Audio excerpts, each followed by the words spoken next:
So, Jason, you mentioned before that you will do some forecasts with limited data. Obviously, maybe at the very beginning of a relationship, maybe even before or the first few meaningful things, you take kind of what you know about the industry, kind of what you know about that company, and it could be helpful in a directional way. But when you start working with a company, how important is data hygiene to your ability to deliver these forecasts? So data hygiene is critically important.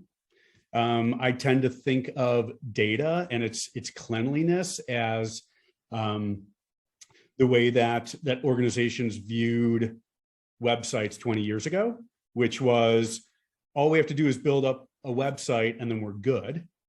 Now we very much view a website as something that needs to be continually maintained and optimized over time.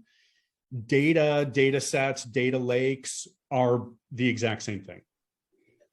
It's never done. It's always something that you have to be auditing and checking for accuracy, for cleanliness, to make sure what you have is accurate. And there's always going to be, some degree of varying confidence between sources of data that we've seen. And it's about how you manage and work through that. And the reality is, just with anything technical, there's generally a roadmap associated with how you're going to optimize or in this case, keep your data sets clean and appropriate for use, because the last thing that you want to do is be introducing or leveraging data that is not accurate, because that is the fastest way to decrease credibility on what you're reporting.